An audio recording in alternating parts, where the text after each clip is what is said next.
Assalamualaikum warahmatullahi wabarakatuh. Alhamdulillahi rabbil alamin. Assalatu wassalamu ala asrafil anbiya'i wal mursalin wa ala alihi wa sahbihi ajma'in, amma ba'd. Saudaraku yang dimuliakan oleh Allah Subhanahu wa ta'ala, alhamdulillah, bersyukur kita kepada Allah, berselawat kepada Rasul tercinta. Allahumma salli ala Sayyidina Muhammad wa ala ali Sayyidina Muhammad.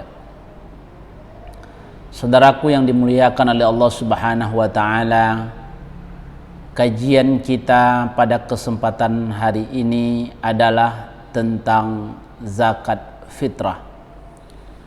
Dalam sebuah hadis Rasulullah sallallahu alaihi wasallam, Rasul bersabda, an Ibni Umar radhiyallahu anhuma qala farada Rasulullah sallallahu alaihi wasallam zakatal fitri sa'an min tamrin aw sa'an min sya'ir alal abdi wal hurri wal dzakari wal untha was saghiri wal kabiri minal muslimin wa amara biha an tuadda qabla khurujin nas ila shalah, muttafaqun alaih. Wal ibni adi wad darqutni bi isnadin dhaif unuhum anit tawafi fi hadzal yawm. Saudaraku yang dimuliakan oleh Allah Subhanahu wa ta'ala, dari Ibnu Umar, ia berkata, Rasulullah sallallahu alaihi wasallam telah mewajibkan zakat fitrah sebanyak 1 sok kurma atau 1 sok gandum bagi hamba sahaya, orang merdeka, lelaki, perempuan, kanak-kanak, dan orang dewasa dari kalangan kaum muslimin. Dan Nabi memerintahkan agar zakat fitrah itu dikeluarkan sebelum kaum muslimin berangkat menuju ke tempat sholat hari raya Idul Fitri, muttafaqun alaih. Kemudian menurut riwayat Ibnu Adi dan Darqutni dengan sanad yang dhaif disebutkan, berikanlah mereka kecukupan agar tidak berkeliling meminta-minta pada hari raya itu.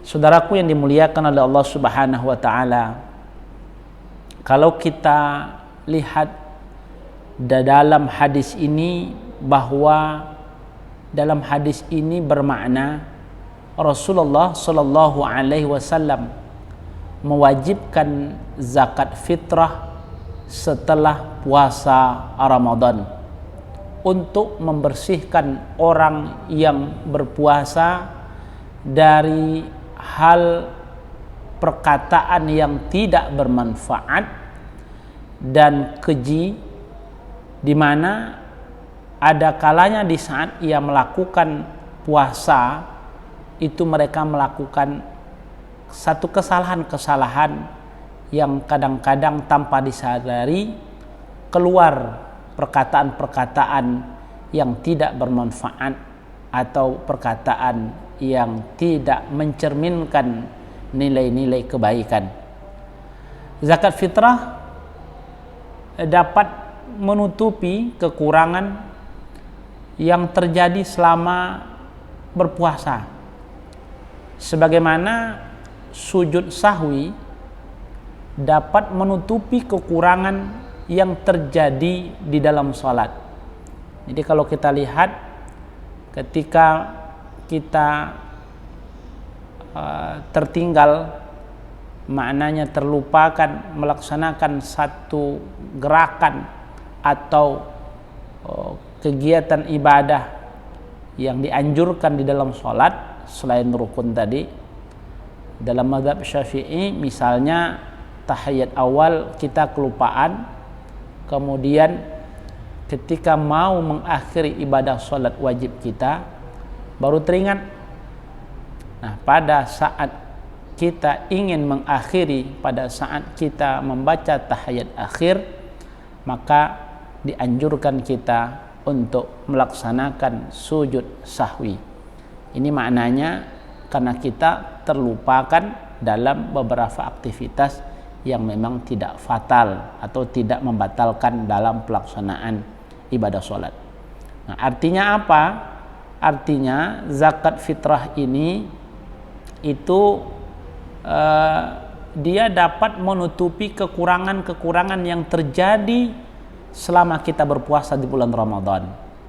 Ya, kalau kita ibaratkan mungkin kita ada hal-hal yang sedikit kurang sesuai pada saat kita melaksanakan puasa. Kadang-kadang kita ketemu dengan teman, kemudian keluar kata-kata yang kadang-kadang karena keasikan berbicara, maka kadang-kadang ada perkataan yang tidak bermanfaat atau perkataan-perkataan yang keji. Sehingga tentu di dalam hal pelaksanaan ibadah puasa akan mengurangi nilai, akan mengurangi kualitas dari ibadah puasa kita. Makanya zakat fitrah ini juga dapat menutupi kekurangan-kekurangan yang terjadi selama berpuasa di bulan suci Ramadan. Nah, sebagaimana juga ketika sujud sahwi juga dapat menutupi kekurangan yang terjadi di dalam sholat. Saudaraku yang dimuliakan oleh Allah Subhanahu wa taala, zakat fitrah pada hari itu berfungsi memberikan kecukupan kepada orang-orang fakir. Memberikan kecukupan kepada orang fakir hingga mereka tidak lagi meminta-minta, di samping sebagai pemberitahuan kepada mereka tentang hari raya yang dipenuhi dengan suasana kegembiraan. Makanya tadi dalam hadis itu disebutkan agnuhum anit tawa fi hadzal yaum. Maknanya apa? Maknanya berikan mereka kecukupan, kebutuhan, agar mereka tidak mengeliling, tidak berkeliling meminta-minta pada hari raya itu. Karena memang pada hari raya Id itu seluruh umat Islam mereka merasakan kegembiraan atau syurur, sehingga diharapkan tidak ada jurang pemisah antara muslim yang satu dengan muslim yang lain, sehingga bagaimana semuanya diperlakukan sama, mereka tersenyum ketika berada di hari Idul Fitri. Saudaraku yang dimuliakan oleh Allah Subhanahu wa taala, oleh sebab itu pada hari itu seluruh kaum muslimin berhimpun dengan penuh rasa kasih sayang dan kebahagiaan. Nabi SAW menjadikan zakat fitrah itu sebanyak 1 sok kurma atau gandum atau selainnya yang merupakan makanan dasar negeri setempat. Nabi SAW menetapkan kewajiban ke atas setiap orang yang merdeka, hamba sahaya, lelaki, perempuan, anak-anak atau orang dewasa dari kalangan kaum muslimin. Nabi juga menyuruh dengan perintah sunat agar zakat fitrah diberikan sebelum sholat mengerjakan sholat hari raya Idul Fitri. Saudaraku yang dimuliakan oleh Allah Subhanahu wa taala, kalau kita analisa lafadz ini, maka kita akan bisa menemukan, pertama, zakatul fitri itu adalah lafadz zakat yang dikaitkan dengan fitri. Jadi ada 2 kata, zakat, yang kedua al-fitri. Nah, lafadz zakat itu dikaitkan dengan fitri karena zakat ini diwajibkan setelah berbuka. Maknanya setelah selesai berpuasa di bulan Ramadan, al-fitr. Fitr itu kan maknanya berbuka. Makna berbuka ya berarti kita pada saat berpuasa terlarang, setelah selesai berpuasa, maka kita disebut dengan berbuka. Nah, berbuka di dalam konteks bahasa Arab disebut dengan al-fitr. Nah, artinya apa? artinya zakat ini diwajibkan setelah berbuka, maknanya selesai berpuasa di bulan Ramadan. Nah, kemudian selain itu nama zakatul fitr itu ada juga disebut dengan istilah zakat Ramadan. Ada lagi namanya zakatul saum, zakat puasa. Ada lagi disebut dengan sedekatul fitri, sedekah fitri, maknanya zakat fitri. Kemudian ada lagi kata-katanya itu istilahnya sedekah Ramadan. Ada juga seperti sedekatul Ramadan. Kemudian ada lagi namanya zakat badan atau zakatul abdan. Ada juga menyebut dengan sedekah kepala.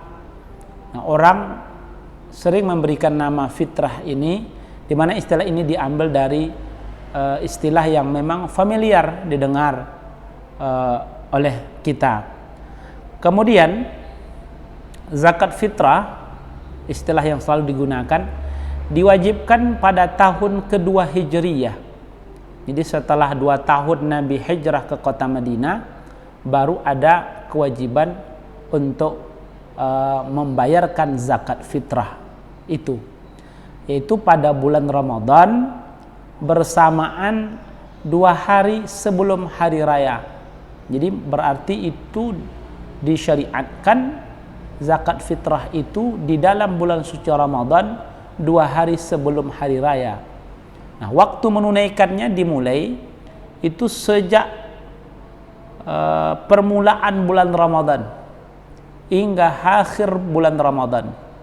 Jadi maknanya masuk awal bulan Ramadan, batas akhirnya akhir bulan Ramadan. Apabila ditunaikan sesudah Ramadan, berarti itu menjadi qadaan wajib, Tetapi sebagian ulama ada yang mengatakan bahwa itu merupakan adaan wajib. Jadi, adaan wajib tunai wajib. Itu analisa lafadznya. Kemudian tadi di dalam hadis yang kita bacakan, farada Rasulullah sallallahu alaihi wasallam zakatal fitri sa'an min tamar. Ini menurut lafadz Al-Bukhari, sedangkan menurut lafadz Al-Muslim itu disebutkan farada Rasulullah sallallahu alaihi wasallam zakatan min Ramadan. Itu dia. Jadi dengan tambahan lafadz min Ramadan. Sa'an itu sa'. Tadi itu maknanya satu sa' itu terdiri dari 4 mud. 1 mud itu 1/3 takaran Irak gitu ya. Kemudian minal muslimin, tadi dikatakan minal muslimin, ini dari kalangan orang muslim, berarti ini juga menunjukkan bukan dari kalangan orang kafir. Maknanya zakat fitrah itu diwajibkan bagi orang muslim. Kemudian wa amara biha an tuwadda qabla khurujin nasi ila shalah. Rasulullah itu memerintahkan agar zakat fitrah itu diberikan sebelum mengerjakan salat hari raya untuk memberikan kecukupan kepada kaum fakir miskin agar tidak meminta-minta, karena ada kalanya itu menyebabkan mereka lupa melaksanakan salat hari raya Idul Fitri. Itu yang dimaksud tadi wa amara biha an tuwadda qabla khurujin nas ila shalah. Jadi diberikan kesempatan mereka untuk mengeluarkan zakat fitrah itu sampai kapan? Sampai sebelum dilaksanakannya salat Idul Fitri. Kemudian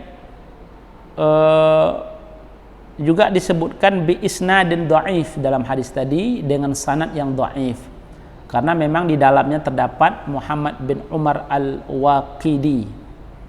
Kemudian ada lagi ughnuhum, berilah mereka kecukupan, kayakan mereka kebutuhan mereka, cukupkan kebutuhan mereka. Maknanya kebutuhan orang fakir miskin itu dengan memberikan zakat kepada mereka pada hari yang pertama. Anit tawaf, berkeliling di setiap penjuru, dia jalan-jalan kemana-mana, ke pasar untuk mencari penghidupan, maka hindari mereka untuk kemudian mencari-cari kehidupan pada hari itu. Artinya kita cukupkan mereka itu dengan membayar zakat fitrah. Hadal yom, pada hari ini, maksudnya itu adalah hari raya Idul Fitri.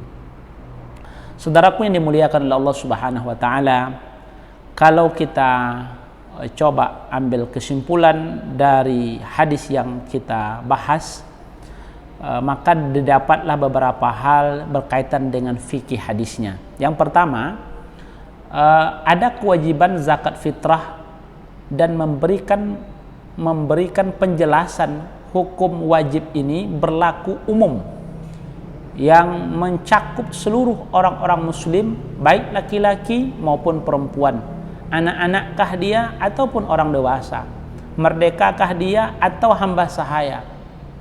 Nah, ini kewajiban hukum wajib untuk mengeluarkan zakat fitrah. Kemudian zakat fitrah, anak yatim diambil daripada hartanya sendiri apabila dia mempunyai harta. Jadi kalau anak yatim itu diambil dari hartanya sendiri apabila dia mempunyai harta. Namun apabila tidak mempunyai harta, maka zakat fitrahnya itu ditanggung oleh penanggung jawab nafkahnya. Jadi kalau bahasa Arabnya selalu disebut dengan siapa yang mengkafilnya, maknanya siapa yang memberikan kafalah, yang bertanggung jawab kepadanya, maka dia ada kewajiban untuk mengeluarkan zakat fitrah. Zakat fitrah hamba sahaya juga dibebankan kepada tuannya. Jadi kalau tuannya juga dibeban kepada tuannya, maka mayoritas ulama mengatakan bahwa zakat fitrah istri wajib dikeluarkan oleh suaminya karena dianggap sama dengan wajib nafkah. Ini perlu disampaikan karena memang ada nanti pendapat yang mengatakan bahwa zakat fitrah istri itu wajib di atas dirinya sendiri. Ini adalah pendapat Imam Abu Hanifah. Kenapa? Karena berpegang kepada makna zahir sabda Nabi. Tadi disebutkan ada kata-kata wal unsa, jadi tersendiri gitu lafadznya itu, sehingga memang ini juga diindikasikan oleh Imam Abu Hanifah bahwa zakat fitrah istri itu wajib di atas diri sendiri karena berpegang kepada makna zahir hadis Nabi tadi, atau perempuan wal hur, ada tadi wal zakar atau wal unsa, jadi tersendiri maknanya. Maka dipahami bagi mereka bahwa kewajiban zakat fitrah bagi istri itu di atas diri sendiri. Namun jumhur ulama mengatakan bahwa zakat fitrah istri itu wajib dikeluarkan oleh suaminya karena dia dianggap sama dengan wajib nafkahnya. Kemudian fikih hadis berikutnya ini menjelaskan tentang kadar zakat fitrah, yaitu satu sok. Jumhur ulama mengatakan bahwa zakat fitrah itu dalam bentuk makanan pokok kebanyakan penduduk negeri setempat, atau disebut dengan qutul balad gitu ya. Imam Abu Hanifah mengatakan bahwa zakat fitrah boleh dibayar dalam bentuk uang yang senilai dengan satu sok makanan, karena orang fakir dapat bebas menggunakannya untuk memenuhi keperluannya yang lebih penting. Jadi kalau ditanya bagaimana kalau orang melakukan zakat fitrah dengan uang, dengan bentuk uang yang senilai dengan satu sok makanan tadi.